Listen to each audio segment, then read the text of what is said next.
यह भारत का संविधान है, एक दस्तावेज जिसने 140 करोड़ लोगों के सपनों को आकार दिया। लेकिन क्या आप जानते हैं कि इसे बनाने वाला कौन था? एक व्यक्ति जिसने सदियों की गुलामी और अन्याय की चुनौती दी। फिर क्यों कुछ लोग उनकी विरासत को मिटाने की कोशिश कर रहे हैं? आइए खोजें उस सत्य को जो इतिहास की गहराइयों में छिपा है। डॉक्टर बाबा साहब अम्बेडकर और उनके बनाए भारत की अनकही कहानी। दोस्तों जय हिंद जोहार। 26 नवंबर 1949 का एक ऐतिहासिक दिन, जब भारत ने अपने संविधान को अपनाया। यह संविधान केवल एक कानूनी दस्तावेज नहीं बल्कि एक स्वतंत्र, समतामूलक और एकजुट भारत का सपना था। इस सपने का स्मृतिकार कौन था? क्या यह सिर्फ एक व्यक्ति का प्रयास था या सामूहिक योगदान का परिणाम? और क्यों आज कुछ लोग इस महान उपलब्धि को कमतर करने की कोशिश कर रहे हैं? यह कहानी डॉक्टर बाबा साहब अम्बेडकर की, जिन्हें पूरी दुनिया भारतीय संविधान का जनक कहती है, और उन ताकतों को जो उनके योगदान की चुनौती दे रही है। मतलब कुछ जातिवादी मनोवादी मानसिकता के लोग ये बताने का प्रयास कर रहे हैं कि डॉक्टर अम्बेडकर संविधान निर्माता नहीं थे बल्कि पीएन राव, जबकि वो एक संवैधानिक सलाहकार थे। तो चलिए इसकी पड़ताल करते हैं और उन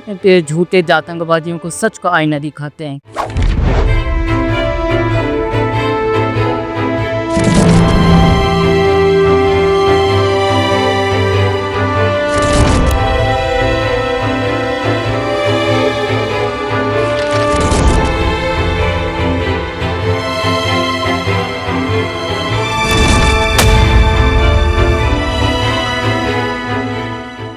दोस्तों भारत का संविधान बनने की कहानी 1946 में शुरू होती है। 6 दिसंबर 1946 को संविधान सभा का गठन हुआ, जिसमें 389 सदस्य शामिल थे, जिनमें से 292 प्रांतों से और 93 सदस्य विदेशी रियासतों से थे। इस सभा का उद्देश्य था एक ऐसा संविधान बनाना जो भारत की विविधता, डाइवर्सिटी को एक सूत्र में बांधे और सामाजिक, आर्थिक और राजनीतिक न्याय सुनिश्चित करे। दोस्तों संविधान सभा में देश के हर वर्ग का प्रतिनिधित्व था, जिसमें 15 महिलाएं भी शामिल थी, जैसे दुर्गाबाई देशमुख, सरोजिनी नायडू और विजयलक्ष्मी पंडित। लेकिन सभा का नेतृत्व और दिशा देने में बाबा साहब अम्बेडकर की भूमिका सबसे महत्वपूर्ण थी। लेकिन दोस्तों बाबा साहब डॉक्टर अम्बेडकर का इस संविधान सभा में पहुंचना आसान नहीं था। बंगाल से मुस्लिम लीग के समर्थन से चुने गए बाबा साहब को विभाजन के बाद अपनी सीट खोनी पड़ी, क्योंकि बाबा साहब जिस निर्वाचन क्षेत्र से चुनाव जीते थे, दरअसल विभाजन के बाद उसे पाकिस्तान को दे दिया गया। कि अब निर्वाचन क्षेत्र पाकिस्तान में चला गया, इसलिए डॉक्टर अम्बेडकर अब पाकिस्तान के संविधान सभा के सदस्य के रूप में चुने गए। दोस्तों 26 नवंबर 1949 का दिन भारत के इतिहास में स्वर्णिम अक्षरों से दर्ज है। इसी दिन हमारा संविधान बनकर तैयार हुआ, जिसमें भारत को एक गणतंत्र के रूप में नई पहचान दी। दोस्तों इस संविधान के पीछे बाबा साहब डॉक्टर अम्बेडकर को अथक मेहनत और दूरदृष्टि थी, जिन्हें संविधान का स्मृतिकार कहा जाता है। लेकिन क्या आप जानते हैं बाबा साहब डॉक्टर अम्बेडकर को संविधान सभा तक पहुँचने के लिए कितने संघर्षों से गुजरना पड़ा? आइए विस्तार से समझते हैं। 1945 में सेकेंड वर्ल्ड वॉर समाप्त हुआ। इसके बाद ब्रिटिश सरकार के सामने भारत को सत्ता हस्तांतरण का सवाल खड़ा हो गया।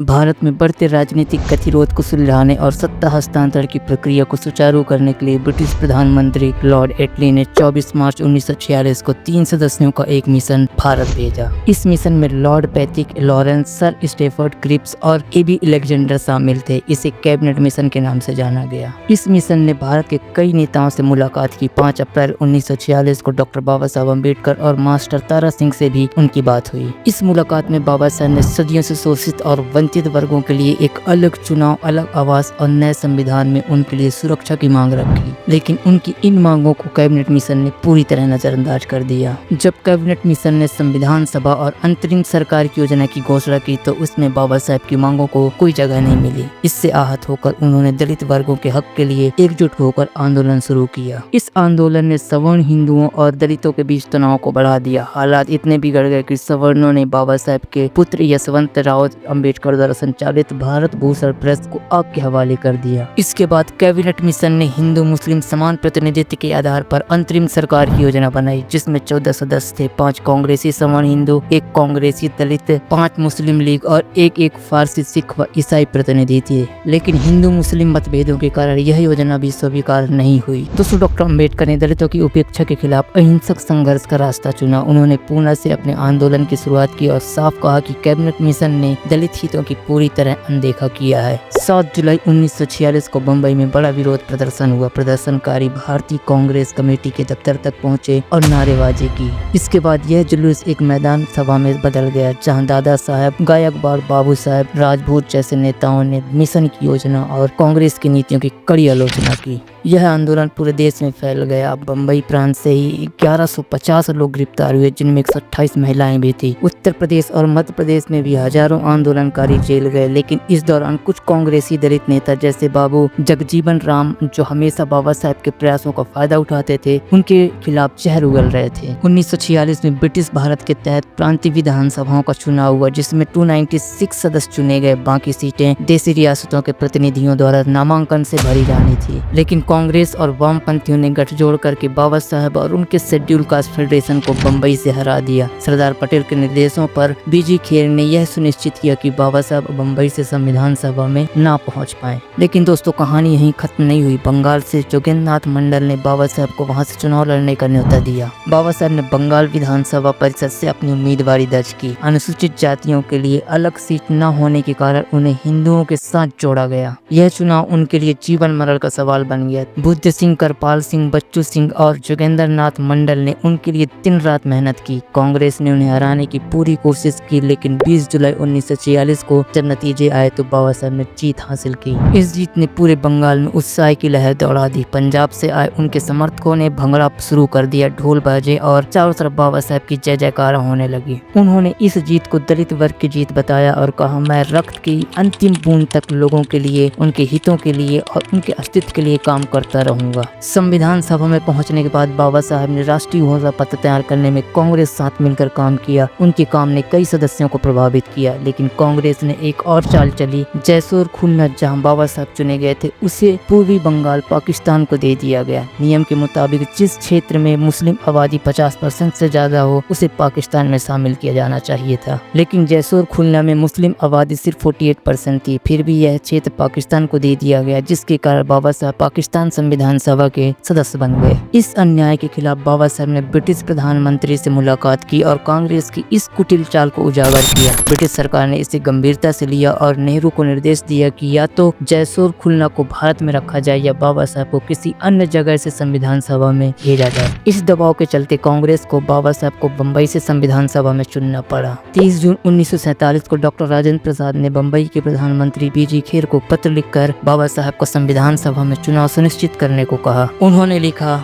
अन्य बातों के अलावा हमने यह भी अनुभव किया है कि संविधान सभा और विभिन्न समितियों जिनमें उन्हें नियुक्त किया गया, दोनों जगह डॉक्टर अम्बेडकर के काम का स्तर इतने उच्च कोटि का रहा कि हम उनकी सेवाओं से स्वयं को वंचित नहीं कर सकते। जैसा कि आपको पता है, वह बंगाल से चुने गए थे और उस प्रांत के विभाजन कारण अब वह संविधान सभा के सदस्य नहीं रहे। मेरी प्रबल इच्छा है कि उन्हें संविधान सभा के लिए निर्वाचित कराएं, ताकि 14 जुलाई 1947 से शुरू होने वाले अधिवेशन में निर्वाचित होकर संविधान संरचना में योगदान दे सकें। यहाँ तक कि सरदार पटेल, जो बाबा साहब को संविधान सभा में नहीं चाहते थे, ने भी अपना रुख बदला और बीजी खेर को फोन करके उनका चुनाव सुनिश्चित करने को कहा। 29 अगस्त 1947 को संविधान सभा ने प्रारूप समिति का गठन किया, जिसमें बाबा साहब को अध्यक्ष बनाया गया। इस समिति में 7 सदस्य थे: N Gopala Swami Ayyangar, sir Alladi Krishna Swami Ayyar, K M Munshi, sir Mohammad Saadulla, N Madhav Menon और डी.पी. खेतान। बाबा साहब ने इस समिति में अथक मेहनत की, तब भी जब उनका स्वास्थ्य खराब था। वे मधुमेह और पैरों के दर्द से जूझ रहे थे। इसके बावजूद उन्होंने संविधान को तैयार करने में कोई कसर नहीं छोड़ी। 4 नवंबर 1948 को टी.टी. कृष्णमाचारी ने संविधान सभा में बाबा साहब की मेहनत को तारीफ करते हुए कहा, मैं उस परिश्रम और उत्साह को जानता हूं जिसने उन्होंने संविधान सभा का प्रारूप तैयार किया। संविधान सभा में 7 सदस्य मनोनीत थे। उनमें से एक ने संविधान सभा से त्याग पत्र दे दिया, जिसकी पूर्ति कर दी गई। एक सदस्य का देहांत हो गया, उसका स्थान नहीं भरा गया। एक अमेरिका चला गया और उसका स्थान खाली बना रहा। एक अन्य सदस्य राजकीय कार्यों में व्यस्त रहा और उसका स्थान भी खाली रहा। 1 या 2 सदस्य दिल्ली से बाहर रहे और शायद स्वास्थ्य के कारण उपस्थित नहीं हो सके। हुआ यह कि संविधान बनाने का सारा भार डॉक्टर अंबेडकर के कंधों पर आ पड़ा। इसमें मुझे संदेह नहीं कि जिस ढंग से उन्होंने संविधान तैयार किया, हम उसके लिए कृतज्ञ हैं। यह निसंदेह प्रशंसनीय कार्य है। पंडित नेहरू ने भी बाबा साहब के योगदान की तारीफ की और कहा, अक्सर डॉक्टर अंबेडकर को संविधान निर्माता कहा जा रहा है। वे अपनी तरफ से कह सकते हैं कि उन्होंने बड़ी सावधानी और कष्ट उठाकर संविधान बनाया। उनका बहुत महत्वपूर्ण और रचनात्मक योगदान है। आखिरकार 26 नवंबर 1949 को बाबा साहब ने 2 साल 11 महीने और 18 दिन की मेहनत के बाद भारतीय संविधान को देश को समर्पित किया। इस दिन को संविधान दिवस के रूप में मनाया जाता है। 26 जनवरी 1950 को संविधान लागू हुआ और गणतंत्र बना। इस मौके पर डॉक्टर राजेंद्र प्रसाद ने कहा, सभापति के आसन पर बैठकर मैं प्रतिदिन की कार्यवाही को ध्यानपूर्वक देखता तरह। इसलिए प्रारूप समिति के सदस्यों विशेषकर डॉक्टर अम्बेडकर ने जिस निष्ठा और उत्साह से अपना कार्य पूरा किया, इसकी कल्पना औरों की अपेक्षा मुझे अधिक है। डॉक्टर अम्बेडकर को प्रारूप समिति में शामिल करने और उसका अध्यक्ष नियुक्त करने से बढ़कर कोई और अच्छा हम दूसरा काम नहीं कर सके। उन्होंने अपने चुनाव को न केवल न्यायोचित ठहराया बल्कि उस काम में क्रांति का योगदान दिया जिसे उन्होंने संपन्न किया। बाबा साहब ने हमें ऐसा संविधान दिया जो जाति, लिंग, नस्ल और धर्म या जन्म स्थान के आधार पर भेदभाव को नकारता है। यह संविधान सदियों से शोषित और वंचित वर्गों को सामाजिक, आर्थिक, शैक्षणिक और राजनीतिक रूप से मुख्यधारा में लाने का रास्ता दिखाया है। उनकी मेहनत और त्याग ने भारत को एक मजबूत नींव दी जिस पर आज हमारा लोकतंत्र खड़ा है। मैंने संविधान के माध्यम से राजनीतिक समानता स्थापित कर दी है, लेकिन सामाजिक और आर्थिक समानता हासिल करना बाकी है। दोस्तों, डॉक्टर बाबा साहब अम्बेडकर और उनके बनाए भारत की अनकही कहानी के सफल में हमने जाना कि किन किन संघर्षों से संविधान सभा में पहुंचते हैं। लेकिन वीडियो में आगे बढ़े उससे पहले आप लोगों से एक अपील है कि वीडियो को अभी तक लाइक नहीं किया है तो लाइक कर लें, वीडियो को शेयर कर लें और हाँ, हमारे यूट्यूब चैनल का परिवार का हिस्सा बनने के लिए हमारे यूट्यूब चैनल जो RTV बिसिंगपुर को जरूर सब्सक्राइब करें। चलिए अपने टॉपिक पर वापस आते हैं। दोस्तों, 29 अगस्त 1947 को संविधान सभा ने ड्राफ्टिंग कमेटी का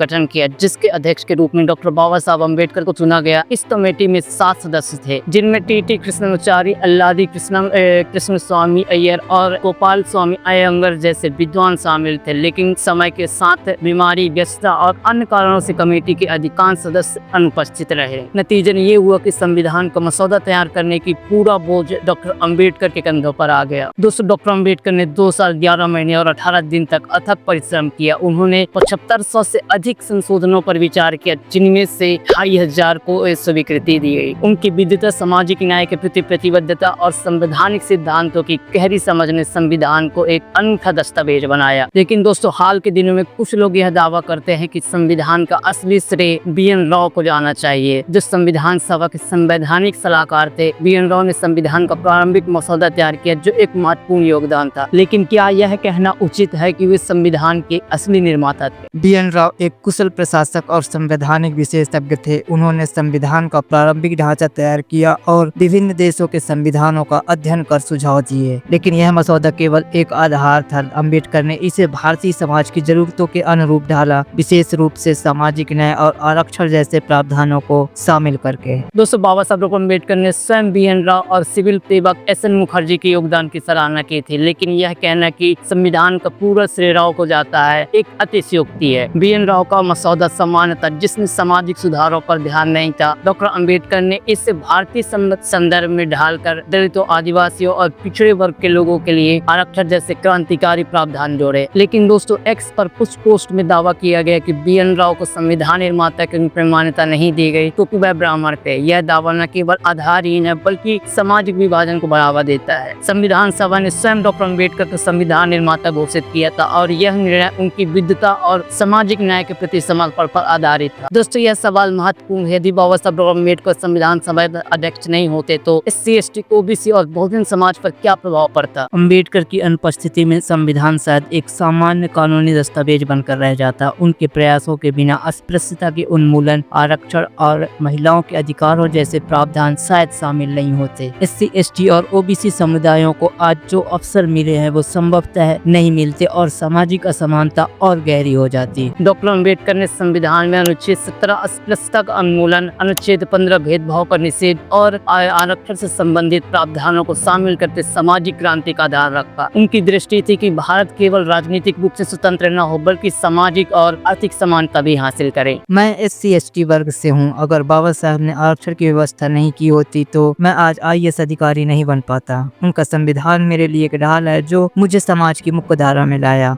हालांकि दोस्तों, यही लोग भारतीय संविधान विदेशी संविधानों की नकल है। यह दावा अम्बेडकर के प्रति प्रतिभा पर सवाल उठाने का प्रयास है। लेकिन सच्चाई क्या है? हर संविधान अन्य देशों के अनुभवों से सीखता है। डॉक्टर अम्बेडकर ने अमेरिका, ब्रिटेन और आयरलैंड जैसे देशों के संविधानों का अध्ययन किया, लेकिन उन्होंने इन विचारों को भारत की सामाजिक और सांस्कृतिक वास्तविकताओं के अनुरूप ढाला। उदाहरण के लिए आरक्षण का विचार विशुद्ध रूप से भारतीय संदर्भ से प्रेरित था। यह कहना कि संविधान विदेशी भाव से बना है, अम्बेडकर के योगदान को कम करने की कोशिश है। अगर BN राव को संविधान निर्माता मान लिया जाए तो क्या यह नहीं कहा जाना चाहिए कि उन्होंने भी विदेशी संविधानों से प्रेरणा ली है? फिर बाबा साहब पर उंगली क्यों उठाई जाती है? ऐसा इसलिए है क्योंकि इन जातिवादियों को ये पछता ही नहीं कि डॉक्टर अम्बेडकर एक ऐसे परिवार से उठकर, एक ऐसे समाज के हिस्से से उठकर संविधान लिखता है जिन्हें कभी ये अछूत कहते थे। दोस्तों, बाबा साहब डॉक्टर अम्बेडकर के खिलाफ नफरत का अभियान नया नहीं है। कुछ लोग उनकी जातिगत पृष्ठभूमि के कारण उनके योगदान को स्वीकार नहीं करना चाहते। टेक्स पर कुछ पोस्ट में उन्हें केवल टाइपिस्ट तक सीमित करने की कोशिश की गई, लेकिन संविधान सभा के सदस्यों जैसे TT कृष्णमाचारी और राजेंद्र प्रसाद ने स्वयं अम्बेडकर को संविधान का कुशल पायलट कहा था। अम्बेडकर के खिलाफ नफरत की सामाजिक पूर्वाग्रहों और वोट बैंक की राजनीति से प्रेरित है। कुछ लोग नहीं चाहते कि एक दलित नेता को संविधान निर्माता के रूप में सम्मान मिले, लेकिन तथ्य स्पष्ट है, अम्बेडकर की विद्वता और सामाजिक न्याय के प्रति उनकी प्रतिबद्धता ने भारत को एक प्रगतिशील संविधान दिया। दोस्तों, डॉक्टर बाबा साहब अम्बेडकर सिर्फ संविधान निर्माता नहीं थे, बल्कि एक समाज सुधारक, अर्थशास्त्री और दार्शनिक थे। उनकी पुस्तकों जैसे ए रिलेशन ऑफ कास्ट और स्टेट्स एंड माइनॉरिटीज में उनके विचार आज भी प्रासंगिक हैं। आज जब हम संविधान के मूल्यों, स्वतंत्रता, समानता और बंधुत्व को जीवित रखने की बात करते हैं तो हमें बाबा साहब अम्बेडकर की शिक्षाओं को याद करना चाहिए। शिक्षित बनो, संगठित रहो और संघर्ष करो। मैं एक OBC समुदाय से हूँ। बाबा साहब के संविधान ने मुझे शिक्षा और नौकरी के अवसर दिए। उनकी वजह से आज मैं आत्मनिर्भर हूँ। दोस्तों, भारत का संविधान केवल कागज का दस्तावेज नहीं है, यह बाबा साहब अम्बेडकर के सपनों का प्रतीक है। उनकी विरासत को कम करने की कोशिश हो सकती है, लेकिन सच्चाई हमेशा सामने आएगी। आइए हम उनके दिखाए रास्ते पर चलें और एक ऐसे भारत का निर्माण करें जहां हर व्यक्ति को समानता और सम्मान मिले। दोस्तों, आपसे फिर मुलाकात होगी किसी अन्य वीडियो में। आपका बहुत बहुत धन्यवाद।